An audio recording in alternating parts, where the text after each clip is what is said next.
하루에 한 곳이 도산한다. 바람 앞 촛불된 건설사라는 매일경제 기사가 있습니다. 보시면 글로벌 건설 경기가 얼어붙고 분양 시장이 침체하면서 올해 문을 닫은 건설사 수가 사상 최대인 것으로 나타났다. 심각합니다.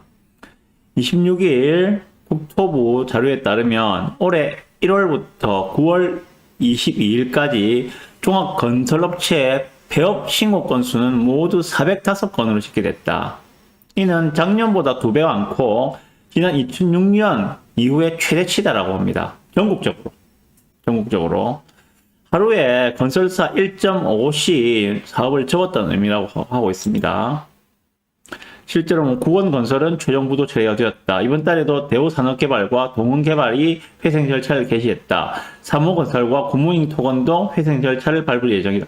지금 난리가 나는가 봐요. 건설사들이. 자, 그러면 왜 그런가? 건설사의 폐업이 급증한 주요 원인으로는 분양 감소가 지목된다고 합니다. 집을 안 지으니까 건설사는 어쩌면 집을 많이 지어야지 먹고 살 거 아닙니까? 집을 안 지으니까 건설사가 먹고 살 수가 없으니까 지금 폐업하고 부도나는 이런 건설사들이 지금 역대급이다. 이런 이야기를 하고 있습니다. 부동산 124에 따르면 이 기간 동안 분양 물량은 13만 5천 가구로 지난해 동기 25만 2천 가구의 절반 수준에 그쳤다. 연말까지 예정된 분양 물량을 더해도 올해 분양하는 물량은 24만 가구밖에 안 된다. 전국적으로. 지난해 얼마 분양했느냐? 37만 가구를 분양했는데 올해 분양하는 물량은 24만 가구, 약 13만 가구가 줄어든다. 제가 무슨 말씀 드리는 거 아시겠죠? 이 말은 3년 뒤에 26년도에 입주 물량이 25년 대비해서 많이 줄어든다는 거하고 똑같은 이야기입니다. 전국적으로. 자, 그러면 3년 뒤에 부산뿐만이 아니라 전국적으로 입주 물량 부족에 시달릴 수가 있다. 라고 생각을 하셔야 합니다. 그리고 자, 보시면은 원자재 값 및 인건비 인상, 그리고 부동산 프로젝트 파이낸싱 시장 경색도 건설업계의 자금난을 자극하는 요인이다. 라고 하고 있습니다. 지금 PF에서 시작된 경영난이 확산하는 것으로 알려지면서 대책 마련이 필요한 이야기가 나오고 있다. 하고 있고요.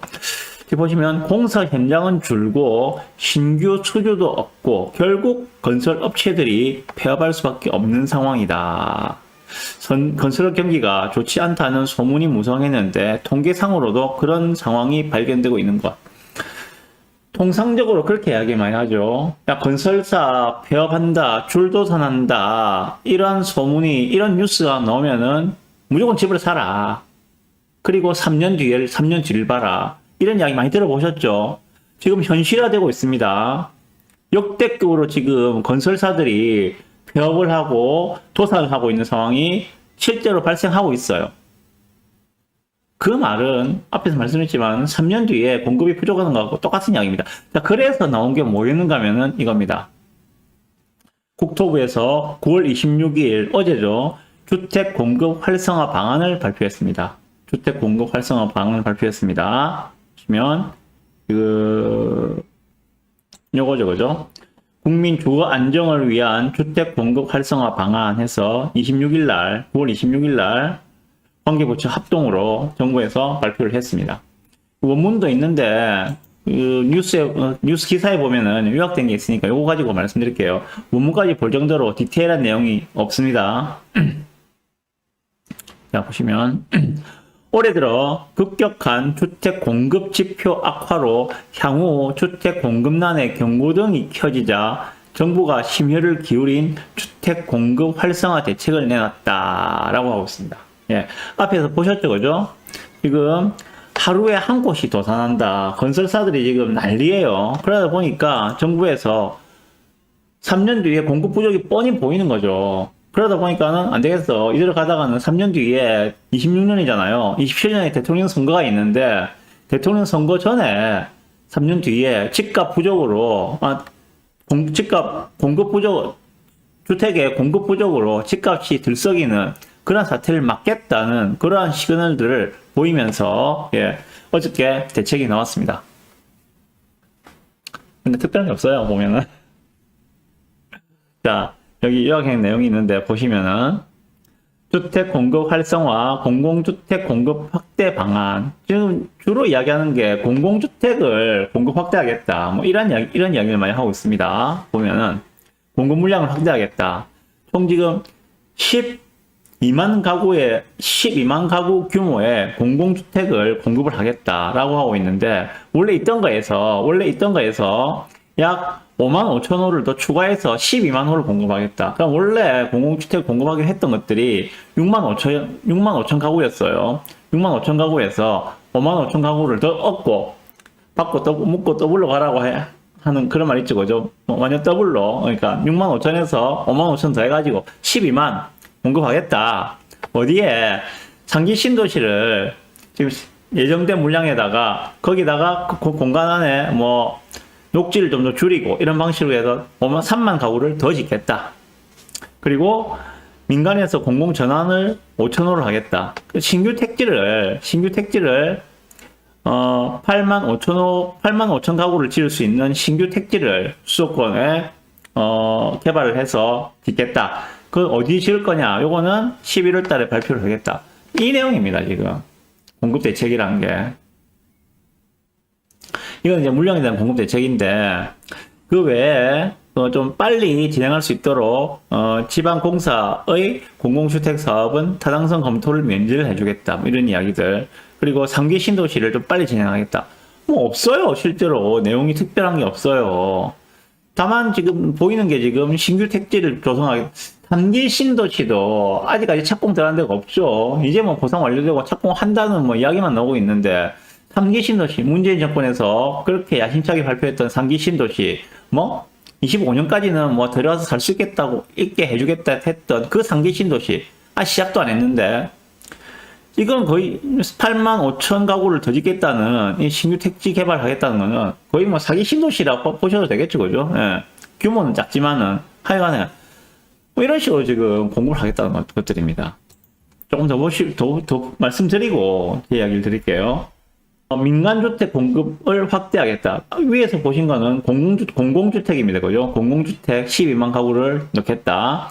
그리고 민간주택 공급을 활성화시키겠다. 뭐 그런 이야기를 하고 있는데, 지금 여기 보면은 뭐, 특별한 거 없어요, 이거 지금. 뭐 인허가 절차를 개선해서 주택사업 승인과 통합심의를 의무화하겠다. 뭐, 별거 없습니다. 프로젝트 파이낸싱 보증을 15조에서 25조로 확대하겠다. 뭐, 그러고, 비아파트 건설 자금 조달을 지원하겠다. 비아파트 규제를 개선하겠다. 뭐, 이런 거밖에 없어요, 지금 보면은. 신속한 정비 사업을 추진하겠다. 재개발, 재건축 사업 절차를 개선하겠다. 뭐, 상가도 지분 쪼개기를 제한하겠다. 지금까지 그런 게 없었거든요. 그래서 아시겠지만은, 대우마리나 지하 상가를 잘게 쪼개가지고, 한 평인가, 두 평인가, 맞죠? 잘게 쪼개가지고 파는 그런 문자 받아보신 분 있으시죠? 저도 받아봤어요. 그런 사업성을 극도로 악화시키는 그런 상가 지분 쪼개기를 이제 제한을 하겠다. 그럼 소규모 정비 사업에 대해서도 좀 완화를 해주겠다. 이게 다예요. 제 느낌은 그렇습니다. 별거 없다. 여기서 좀 관심이 가지고 보이는 게 전 이거거든요. PF 대출 보증을 15조에서 25조로 확대하겠다. 건설사의 현재 가장 큰 문제점들이 프로젝트 파이낸싱에서 기인하는 그러한 문제점들이 크다고 생각하기 때문에 거기에 대한 보증 한도를 좀 늘려주겠다. 이런 그런 이야기들이 좀 중심적으로 보이는 것 같고요. 지금 이 공급 대책에서 보시면 아시겠지만은, 자, 문제가 뭡니까? 문제가, 수요자가 원하는 거는 인서울에 있는 아파트예요. 이건 지금 서울 쪽을 중심으로, 물론 뭐 전국적으로 다 적용되는 내용이나마는 서울 쪽으로 한정해서 볼 때, 수요자가 원하는 것들은 인서울에 있는 새 아파트를 원하고 있습니다. 그런데 이 대책 어디에 인서울에 새 아파트를 짓겠다는 이야기가 있습니까? 인서울에 새 아파트를 지을 수 있는 방법은 다른 게 없습니다. 이제는 재개발, 재건축을 재빠르게 진행하는 거 말고는 방법이 없거든요. 수요자들이 원하는 거는 인서울의 새 아파트인데 거기에 대한 공급 대책은 전혀 없다. 그럼 어떤 현상이 발생할까요? 3년 뒤에. 3년 뒤에. 인서울의 새 아파트 가격은 더욱더 올라가는 현상이 발생하겠죠. 전반적으로 지금 요 내용, 이번에 발표된 내용들은 공급 측에 규제를 풀고 유동성을 투입해서 공급 물량을 늘리겠다는 것들인데 실제로 필요한 곳에 공급 물량을 늘린다는 그런 내용은 어딜 봐도 없는 것 같다. 또 수도권, 서울 외곽의 수도권에 그 공공주택을 넣겠다. 뭐 이런 이야기를 하고 있습니다. 과연 이 대책으로 서울 수도권의 공급 부족이 해결될지 어떨지 잘 모르겠습니다. 그리고 여기 보면 수요에 대한 대책은 전혀 없죠. 일각에서 이번에 부동산 대책을 발표하면서 뭐 세제에 대한 그런 부분들을 개선해 주지 않을까라는 기대감이 있었는데 제가 저번 시간에 말씀드렸죠. 정부가 지금 그런 것들을 이야기할 스탠스가 아닌 것 같다고, 그렇게 해줄 이유가 없다고 정부가 지금 그렇게 말씀드렸는데 수요 측에 대해서 뭐 수요를 갖다 끌어올리는 그러한 대책들은 하나도 없습니다. 수요를 통제하는 그 정부의 방법은 크게 두 가지죠. 뭡니까? 세금과 대출입니다. 세금, 현재 취득세, 그리고 보유세, 양도세, 이 세금과 대출, DSR 그 40%로 대표되는 대출, 요 두 개를 가지고 지금 수요의 크기를 정부에서 누르고 혹은 뭐 띄우고 조정을 하고 있는데 그런 내용들은 전혀 없습니다. 수요에 대한 대책은 전혀 없어요. 그럼 현재 정부의 스탠스는 수요가 늘어나는 그런 정책은 좀 틀을 막고 싶다. 대출 규제 DSR 40% 계속 유지하고 싶어. 거래 절벽이 나오면 그때 조금 풀어줄란가. 뭐 특례 보험자리론 이런 걸로 좀 조금 풀어줄란가. 당장에는 거래가 막 늘어나고 집값이 움직이는 걸 못 보겠어. 난 그걸 막고 싶어. 이런 스탠스. 세금에 대해서 취득세.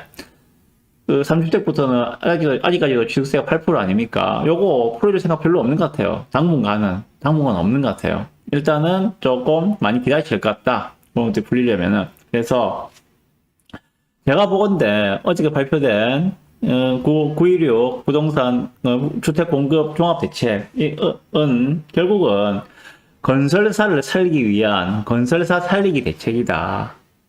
건설사 살리기 대책이다. 공공택지를 개발해서 공공에서라도 일거리를 만들어서 발주를 줄 테니까 건설사들이 참여해서 거기에다가 건설을 하고 좀 먹고 살아라. 그리고 PF 보증 한도도 15조에서 25조로 늘려줄 테니까 그걸로 좀 숨통을 틔워라. 한마디로 건설사 살리기 대책인 것 같다 하는 생각이 들어요. 그 이상도 그 이야기가 아닌 것 같습니다. 민간 건설사들 지금 많이 죽어나가고 있으니까 너희들 그 유동성을 좀 공급해 줄 테니까 그걸로 좀 버텨봐. 요런 뉘앙스가 아닌가 그런 생각이 들어요. 네, 그 이야기도 그 이야기 아닌 것 같아요. 뭐 특별히 볼 건 없죠. 네. 어쨌든 이런 내용이 어제 나왔습니다. 그래서 말씀드린 겁니다.